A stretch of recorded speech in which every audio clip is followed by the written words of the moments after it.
cancel culture, it has ruined some people, for sure, no doubt about it.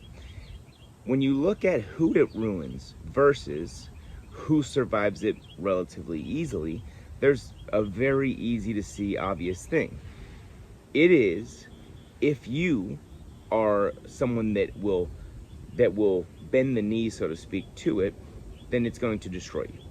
However, if you don't, if you stand on what you're saying or whatever it is you did, assuming it's not like egregiously bad, then it can't really hurt you. For example, yesterday there was I think it was yesterday, maybe the day before yesterday.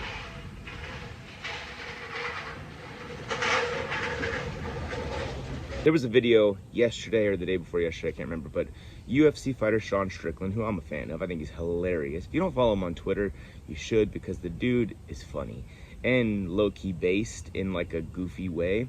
But anyways, he had some things to say, as he usually does, but he says the craziest stuff, right? And he always does. But here's the thing, he doesn't ever get canceled. Why? Well, you could make the argument, he's not that big of a star or whatever. Sort of. He's a pretty popular guy if you're an MMA fan. The point is, all that aside, I'm not even like co-signing everything he said, but what I will say is this. Cancel culture, and I promise you, no matter how big this channel gets, I will never apologize. Ever. Because whatever I say, I'm thinking about it beforehand, right? I don't write it down beforehand, but I have an idea of what I'm going to say. And I've thought about if I really believe it or not, and I do, right? I'm not going to say something I don't believe, and if I say something I believe and it offends 99% of the population, I don't care. And therefore, they will never be able to cancel me. That is the common denominator amongst all of it. When Andrew Tate was canceled, he actually started to break in the very beginning. That's why he made that apology video. It was like I don't know if he called it an apology video or he called it his goodbye or whatever, but it had an underlying tone of apology to it. I can't catch a breath with these planes, guys, I'm sorry. But the point is, he sort of kind of apologized, but he didn't overall, right? It was like, still, he was mainly adding context to things that offended people and things of that nature, but he didn't really apologize. And therefore and by the way, after that, he way went the opposite direction and doubled down on not apologizing, right? He was like, you shot your last bullet at me and I'm still here, all that stuff. So like, that's when, in my opinion, his sort of base of fans, and I'm a fan of Andrew Tate, I like him, but his base of fans then just kind of got fully behind him, like to the point where they were like, fuck yeah, like we're canceled, we don't care, and so that helped, in my opinion, grow his brand more, despite being canceled and taken off of all social media except Rumble and now Twitter. At the time, he was off Twitter as well, though. So I think that if anyone's ever in a situation where they're getting canceled or getting piled on by, by the mainstream media, whatever, whoever it might be, the mob, right? And the mob can vary depending on issue by issue. But if you're ever getting canceled, if you're ever in that situation, the absolute last thing you should do is play along. Just ignore it. I mean, look at Matt Walsh, for example. I don't agree with everything Matt Walsh says. I definitely don't. But I do agree with a lot of it.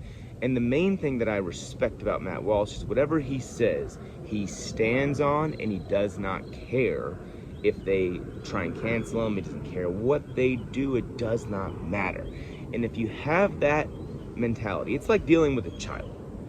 If a child's trying to get on your nerves, like my son will do this to me sometimes, he'll try and piss me off because he's, messing with me. He's a kid. And if I get pissed, he'll keep doing it. But if I don't get pissed at all, if I just ignore it, it drives him crazy. He's like, "What? Why are you ignoring this? Why can't I get under your skin? Why am I not getting the reaction I want?" Same thing with cancel culture. If you do not give them that reaction, you will not be able to be canceled. You're cancel proof. And that's just the reality of it. When they tried to cancel Joe Rogan, he did something I didn't fully agree with. However, when he did it, the way he did it with his apology, I'm referring to, he did it in such a way that it was sort of okay. And the reason I say that is this. I'm talking about it was the N-word compilation he apologized for. And when he did that, he apologized, but he didn't say, I'm sorry for being a racist. He said, I'm sorry for any of like my black friends or fans. I'm sorry if you saw that and thought that I was saying it in a bad way. So it was like, yeah, I didn't like the apology still, but he didn't play along fully. It was slick in a way because it was like, hey, I'm sorry, shouldn't have said the word, wasn't saying it like that, and I'm sorry if any of my black friends or fans felt, it's not the exact quote, but it's essentially what he said, felt like I was saying it in a way that was supposed to be offensive or whatever.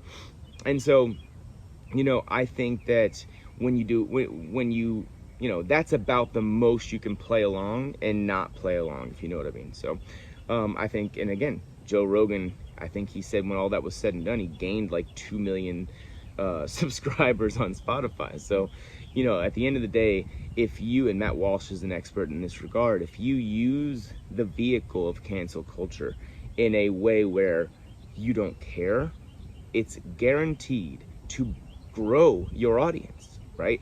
Even if 10% of that growth of your audience hates you, they're still watching. You know what I mean? If you do social media of any kind, the more people that watch, views, right? The more people that watch, the more money you make on advertisements. I mean, that's just common sense. It doesn't matter if they hate you or not, right? Because that's still a view. And so, I'm not taking the position that you should just do anything for views, but I think that if you genuinely believe whatever it is you're saying or talking about or doing, and they want to cancel you for that, who cares? I promise you, again, I will never ever take a back step in that regard. If I fuck up, sure, I'm gonna be like, hey, look, I screwed up in this one, sorry about that, but I'm not gonna apologize to the mob for it. I'm gonna apologize to whoever it is I screwed up on, or what, I'm just gonna say whatever it is I did wrong and move on. I'm not going to sit there and do all this like dramatic, like, oh my God, I'm so sorry, like, dude, I should, I'm such a piece of shit, I made such a big, no, it's like, hey, you know what, I did this, I'm sorry, let's move on. Because at the end of the day, that's all you can do. If you try to gain the mob's forgiveness, they will just keep piling on. It is never, ever going to be enough. And I see a lot of people make this mistake where they think, damn, I just need to let them know how sorry I am, and then they'll understand. No, they won't understand. That's not their point. That's not their prerogative. They don't want to understand. They want you to get on your knees, apologize, and stay on your knees. That's what they want. That's it.